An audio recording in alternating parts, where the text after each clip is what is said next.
सुनो वो बर्तन। क्या तुम रो रहे थे? नहीं। तुम्हारी आंखों में आंसू हैं, तुम रो रहे थे। क्या हुआ? मुझे माफ कर दो, मैंने तुम्हें धोखा दिया है। क्या? मैंने तुम्हारी दोस्त आलिया के साथ गुलू गुलू किया है। तुम्हारी इतनी हिम्मत! मेरे ख्वाब में। तुमने तो मुझे बिल्कुल डरा ही दिया था। कोई बात नहीं, ख्वाब ही तो था। ऐसे कैसे कोई बात नहीं, मेरे ख्वाब में तुम्हारे अलावा दूसरी लड़की आ भी कैसे सकती है। इंसान वही ख्वाब देखता है जो वो पूरे दिन सोचता रहता है। और तुम तो वैसे भी आलिया के कसीदे पढ़ते रहते हो पूरे दिन। ऐसा ना बोलो। अरे मेरे ख्वाब में तो जानवर भी मादा में नहीं आते हैं, सिर्फ नर में आते हैं। तुम तो फिर भी इंसानी मादा की बात कर रही हो।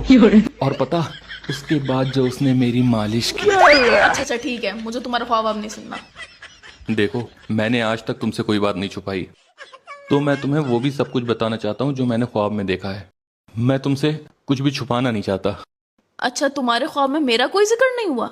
हुआ ना, जब उसने मेरे ऐसे करके मालिश करी तो मैंने कहा, आलिया ये क्या कर रही हो? हीरे की कद्र सिर्फ जोहरी जानता है, कबाड़ी नहीं। क्या? ऐसा कहा उसने? ख्वाब में। तो मैंने उससे कहा कि तुम ऐसा क्यों बोल रही हो? तो कहती है कि उस चुड़ैल ने तुम्हें इंसानी कहाँ समझा, हमेशा कोई ना कोई काम कराती रहती है, कभी बर्तन धुलवाती है तो कभी खाना बनवाती है। उसने तुम्हें मर्द वाला सुख दिया ही कहाँ है? और लास्ट में पता क्या बोली? क्या? कि बोली कि अपनी बीवी को छोड़ दो और मुझसे शादी कर लो, तो मैं तुम्हें बेड से हिलने भी नहीं दूंगी। और उसके बाद उसने मालिश करते करते अपने हाथों से गोल गोल गप्पे खिलाए मुझे, और जैसे ही मेरे मुंह में गोलगप्पा फूटा और मेरा ख्वाब टूटा। हो सके तो मुझे माफ कर दो, आगे से मैं ऐसे ख्वाब नहीं देखूंगा। ठीक है। हाँ तो बताओ, क्या कह रही थी? कि बर्तन? नहीं, तुम रहने दो, बर्तन मैं धो लूंगी। और तुम अंदर जाकर आराम करो, मैं नाश्ता बना कर लाती हूँ। ठीक है। और हाँ, बदन में अगर कहीं दर्द हो तो मुझे बताना, मैं मालिश कर दूंगी। हाँ, वो कमर के नीचे। उसके बाद संस्कार तो मेरे अंदर भी कूट कूट कर भरे हैं, लेकिन ज्यादा बारीक कुट जाने की वजह से किसी को दिखाई ही नहीं देते। जब तक मेकअप करने की उम्र है कर लो थोड़ा बहुत मेकअप, फिर तो चेकअप की उम्र आ जाएगी।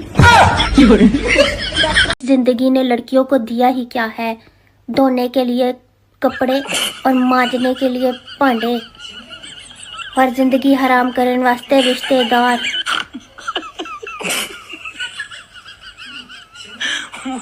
ससुराल वालों की नजरों में बहू कभी भी सीधी और समझदार होती नहीं है। अगर तुम सारा काम करना जानती हो लेकिन सही को सही और गलत को गलत कह रही हो तो तुम समझदार नहीं, तेज हो बहुत।